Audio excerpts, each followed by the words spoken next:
Welcome to the Lean Out Your Business podcast, a show dedicated to helping entrepreneurs accelerate business growth and simplify success.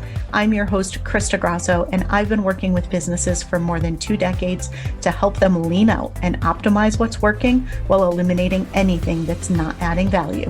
So if you are ready to get more time back in your day, more profit in your business, and to do business differently, growing and scaling on your terms, let's dive into today's episode.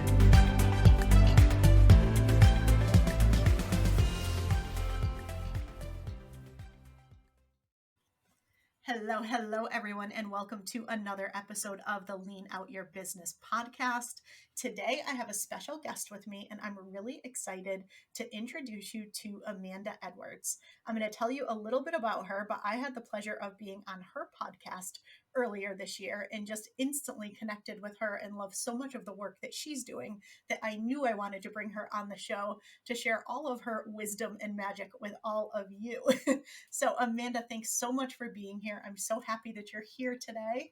Oh, thank you for having me. It's such an honor to be on the show. I love the work you're doing. You were on my podcast, which was amazing. So I'm so honored to be here. Thanks for having me.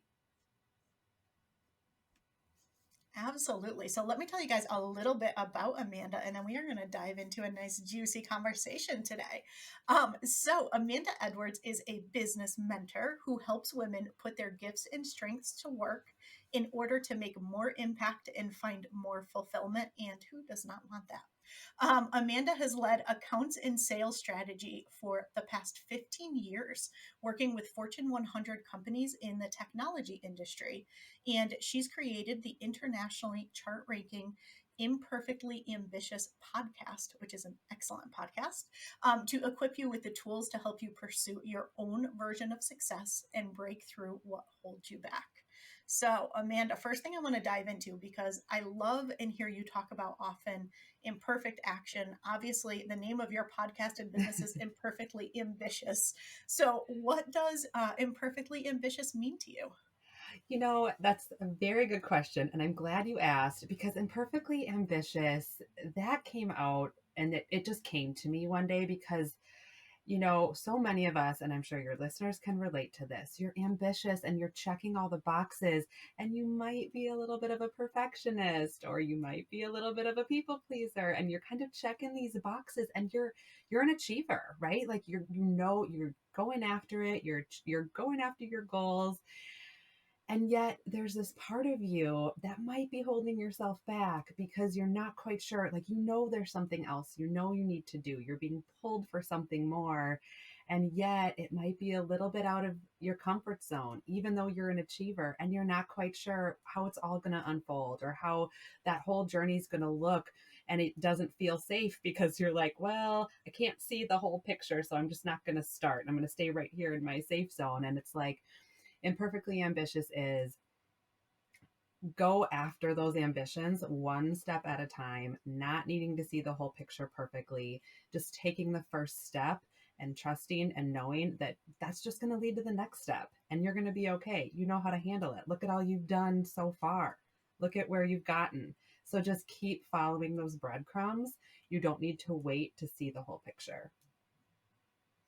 I love it. It makes me think I'm a big Indiana Jones fan from back in the day Yeah. of where you walk out on the platform that you can't see and Yep. it all of a sudden Here we appears. go. Yeah, exactly.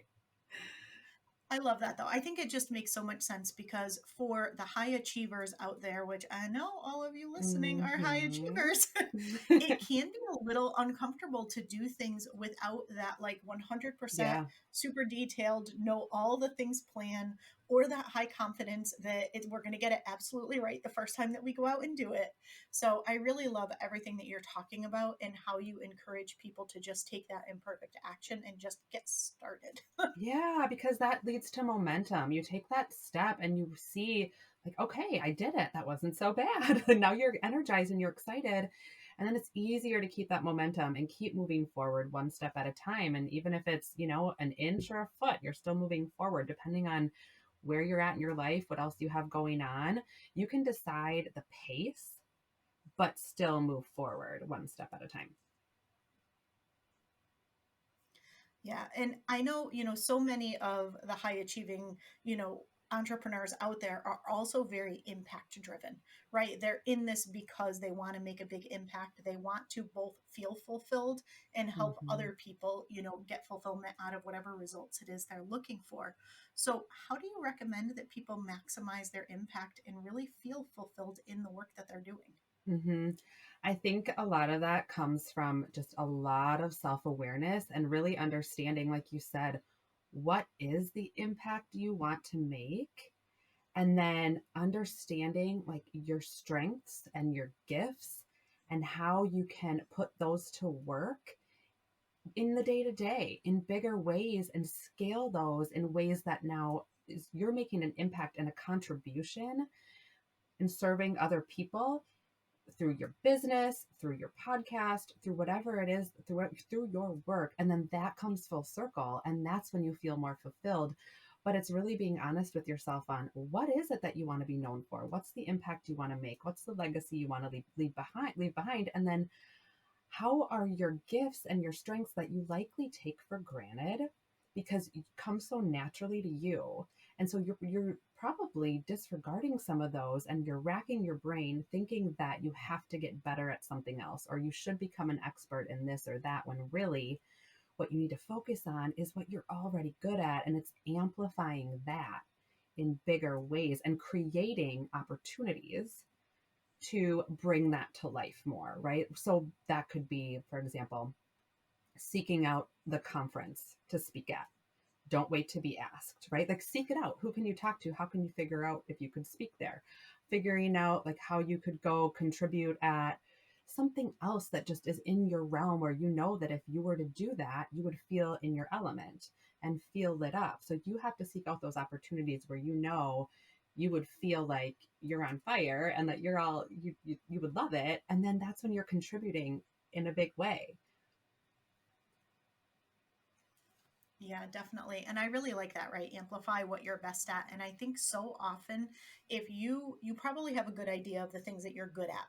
You might not always be super aware of the things that you're best at, but the Right. people around you, they're really aware of it. And I learned this the hard way. I just naturally plan. I mean, I've been a planner according to my mother since I was pretty much born. I plan everything, and for me, I can so easily see somebody's vision and break it down into exactly what they need to do and what they Mm, need to do now in order to make it a reality long term. And it never crossed my mind that other people didn't do that. yeah. It just comes so naturally to me that I just assumed, well, everybody does that. And Hmm. it was somebody else pointing out to me, you realize other people don't think like you, right? Other people can't do that. That I realized, oh, maybe that's part of what makes me me. Yeah. And I think it really is. So, do you have any tips for people in kind of figuring out what those gifts and what those things are? Yeah, I always say just really think about actually the things that you're doing when you feel that energy change, like even in your body, like you feel lit up. Like, so for me, I loved presenting to clients and seeing a shift in them. Like I could see them get aha moments, or I love talking to colleagues about how they should handle a situation, what to do next, give them a different perspective shift, and then see them move forward through this roadblock that was holding them back. It was talking on stages. It was so all those things lit me up, coupled with what people would come to me for on a regular basis, like the type of advice or the type of encouragement or the topics I would find myself in conversation in a lot. It would be those things with then the actual task that I like, that would light me up, right? Like talking or presenting. So then that's really how I came to a podcast, is how can I use my voice? My energy for me comes through in my voice. And so there's that like connection and a conviction there that again you have to be self-aware of. And maybe for you it's not a podcast. Maybe you love to write, maybe it's somehow using that to um, funnel more through. But so it's using my voice to talk about things that I care about and that matter to me, and that ultimately now can be a platform to continue to create programs and other things. And so that's how I came to the podcast. So I think it's just being self-aware around what are those conversations you find yourself in, what are the things that you're doing when you feel lit up, And then what's that impact that you want to make? Yeah, that is so much gold there. I absolutely love that, which I think is a great transition into magnetic messaging because I hear you talk about this a lot. And how does someone create that magnetic messaging either Mhm. for their brand or for one of their offers? Sure. So when I say magnetic messaging, I use that intentionally because to me, that means that your messaging is essentially it's like your thought leadership, right? And you're putting your messaging and your content out there in a way that is connecting the right people who need to hear it to you in a way that quickly establishes that mutual connection and that trust and your authority. And it's kind of that perfect storm of like creating that relationship that is really genuine and that's not forced and that comes natural to you. And that makes everything easier, including sales, right? And so that magnetic messaging is really around in order to do that. And I also say too, like messaging is different than content. Your messaging comes out through your content, right? Like you're writing the content is the vehicle to really deliver that powerful messaging. And so your messaging really is, again, not only what is that impact you want to make, but who are you serving and how can you connect with them at the level that hits them at that emotional level. And so a good way to put it is with messaging, so often our messaging comes through our content by way of I'm just going to give information and give information. Information is good, but in order to go to a deeper level with your audience, with your clients, with your customers or potential customers, you have to connect at a deeper level. And so that means instead of just giving information and how to's and trainings, which those are important, and that has to be part of your overall plan. In addition to that, you could look at things like how do I, where are they right now? What are they going through? What are they struggling with? Ask that question, and that question alone could lead to like start just writing out what keeps them up at night. Like what are they struggling with? What are the words they use? Like you might call something a name or a certain thing because you're an expert in this area, but to them that might not be the words they use. So how can you pull out the words they use and then give them not only information but perspective shifts? Give them quick like aha moments that maybe they think something, but you know that the world can be so different for them when it comes to that topic. And like how can you deliver a quick aha moment around like for whether it's planning, or I always use meal planning as an example, like meal planning or time management or whatever area. How can you give them a quick aha moment where they think something is one way when really that's not the case? How can you, like we talk about giving value a lot through our messaging that comes out in our content, like how can you give value, how can you give value, which is important, and how can you take away something that your client is facing? How can you remove something for them? That's giving huge value, which would be how can you remove a limiting belief? What is it in regards to what you are, selling or you're offering or serving your client through a podcast episode, even like what is it that they are holding as this limiting belief in your area of expertise? How can you remove that for them? How can you remove a roadblock? How can you remove excuses? When you start to do that instead of just giving information, that's when your messaging starts to hit at that more like personal level where they feel that connection to you, when they feel like, yeah, she's talking to me, instead of more of that mass broadcast of information that is just to everybody. You know what I mean? It's like who picture yourself talking to that person on that one-on-one conversation, like you're talking to a person, and how would you talk? Use actually the words you would say, use the words that would resonate with them. And that those are just some little tips that help to elevate your messaging. Yeah, I think that's great. And I really love the concept of magnetic messaging because I think it's so perfectly descriptive, right? It's you're becoming a magnet to your ideal client. I love it. It's Right, right. perfect. Now, how does that help you? How does that help you really become the go-to in your particular niche or your industry? I think because people that what that does is it starts to build trust. It starts to build an inherent level of it goes beyond somebody just looking to you for information, and maybe somebody could still look to you as an expert when you give really good information, right? And that's great. They look to you as an expert because you seem to know a lot about this topic. You seem to have proven results with other people through this topic. But becoming the go-to means no, no, no, but I connect with this person. I connect, if all things are equal, I connect with this person because they understand me. It seems like their messaging and everything they're saying is talking about me. So it makes you the go-to because you are elevated in somebody's mind as the person who is able to really understand what they're thinking. You're using their words, you're in their head, you're removing their roadblocks that are going to prevent them from seeing progress and the transformation that you can deliver. And so for that reason, they are going to, that you're elevated in that way. And then you're the go-to because you add that extra piece where that 80% are over here, you're in that 20%. And that's how those are kind of tactically some of those examples in your messaging is what's going to help elevate that component. Yeah, that's great. And who does not want to be the one that stands out That's in the right. sea of everybody else doing something different? That's right. Absolutely. So let's shift gears and talk a little bit about leadership, which I know is something else that you're really passionate about and talk about a lot. So when you Mhm. think about leadership, how does that play a role in sales? Yeah. Yeah. I love this question because I think so often the topic of sales gets this. It's like people cringe when they hear the word sales. People don't want to come across as salesy or sleazy or slimy. And I always, I love the term leadership based selling because I believe that really, if you're truly selling in an aligned way that's authentic with who you are, that's really what it is. It's leadership because what you're doing is you're guiding somebody through a process.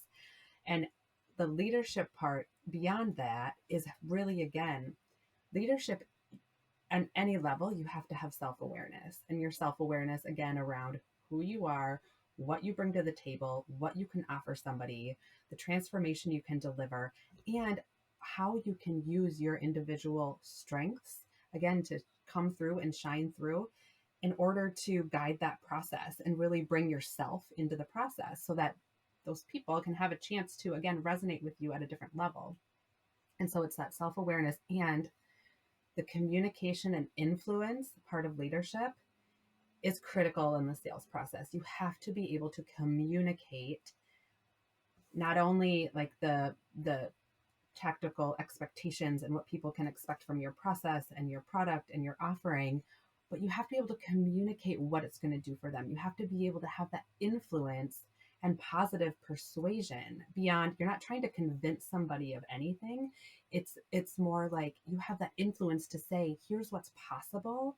You can paint this picture for them, which is painting this picture of a vision, and then get on board with me and let's do this together, right? So it's that influence part of leadership that is essentially sales. It's self-awareness, influence, persuasion, and it's being able to lead. And it's a customer focused journey too. It's not about you. It's not about being so caught up in what if they say no, how am I sounding, how am I, no, it's focusing on being so sure that you can help somebody and not, and standing with that, standing firm in that, and knowing that, hey, I'm here to help you and I'm your guide and I can help you achieve this transformation.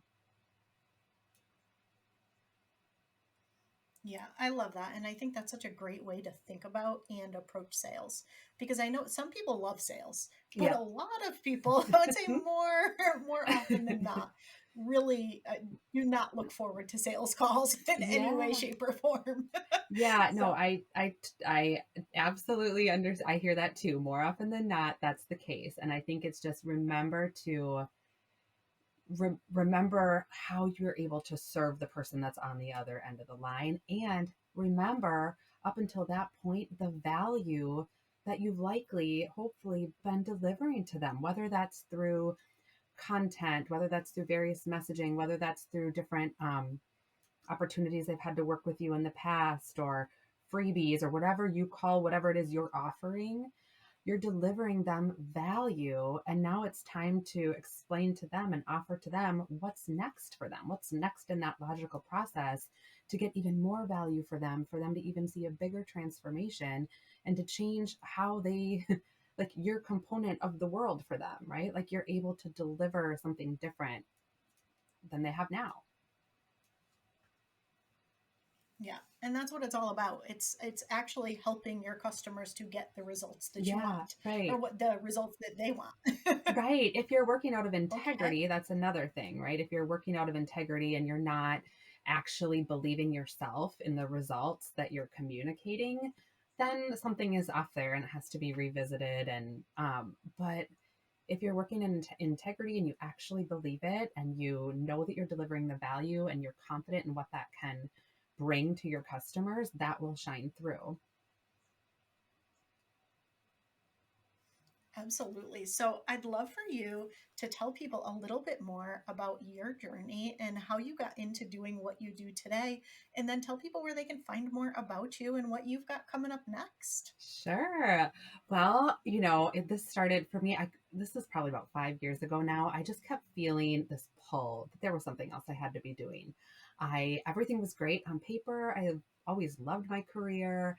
I loved my customers. I had a great family, and we had everything was great. But it's like I know there's something else I had to be doing. And the long story short, that basically was what we kind of talked about early in the episode. Is I had to scale on another level what I knew I could offer and the impact that I could make in a bigger way. And so that led to me starting the podcast and then now having different offerings through the podcast. And it's helping other people essentially do that same thing and helping other people to magnetize their messaging, right? And really step out from the background and put yourself out there and get your messaging out there into the world. And so that you can make your own unique impact. And so that's kind of how it started. And everybody can find me at what my website is imperfectlyambitious.com. There's some resources there. You can kind of poke around in there.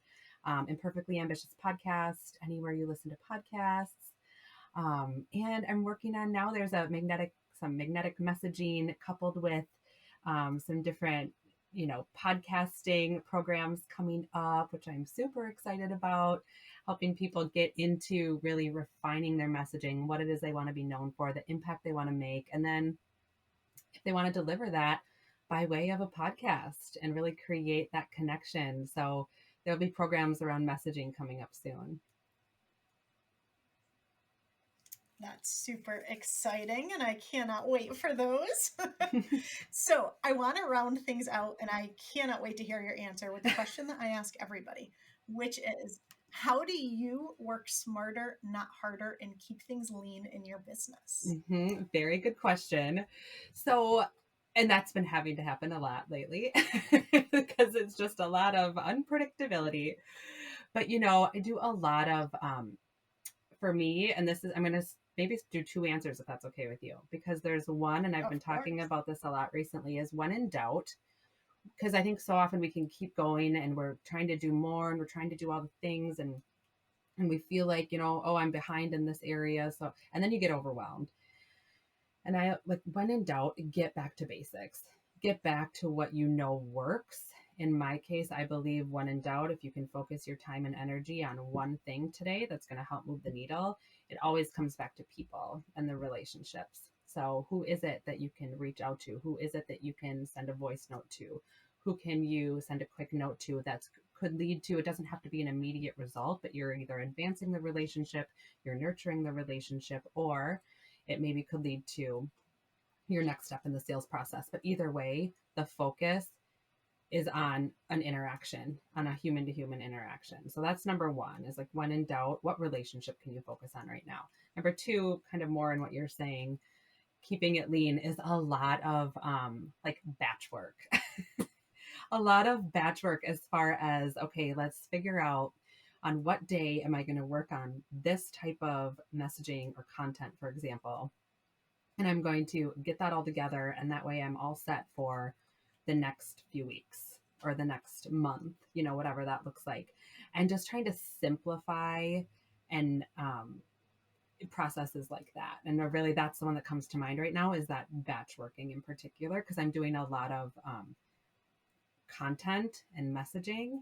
And so that's what I'm just trying to focus on. Yeah, that is, my business would look completely different if I did not batch things and if I did not work in focus blocks. That is Hmm. how I get done as much as I do and how I keep things really lean in my business. Yep. When people are like, I've never heard of a focus block before, or no, I don't do anything in batches, I'm like, oh, like there's so much opportunity here. That's right. That's right. You're like, yay, okay, we can fix this. Like you're going to get back so much time in your week. Just wait. That's right. Yeah. So, yeah, I love that you shared that. So let's round things out with, do you have any final tips for our listeners for either, developing their magnetic messaging or taking that imperfect action?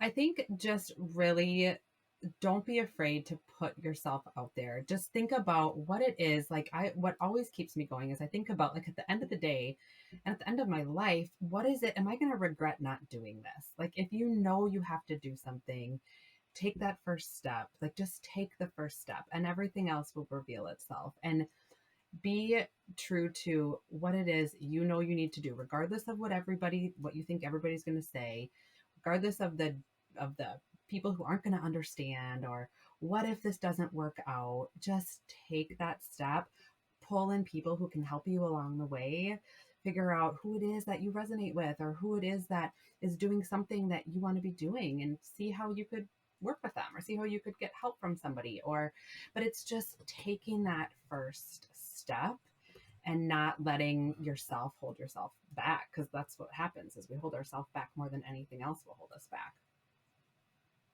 Yeah, that's such great advice. So that sounds like the perfect way to round out this episode. So, Amanda, thank you so much. I loved this conversation. I know all of the listeners are going to get tons of value from it. So, everyone, check the show notes for all the links where you can find Amanda, and we will see you again next week. Thank you so much for having me.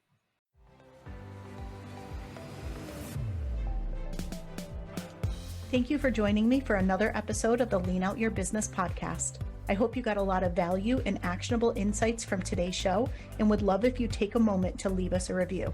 If you have any questions on today's episode or on how to lean out your business, join us over in our private Facebook community, where every week we do live training and Q&A, and I'd love to have you be part of the conversation. Head to leanoutmethod.com/group to join us. And before you go, be sure to subscribe to the show so you're the first to know when we release a new episode. We'll see you next week.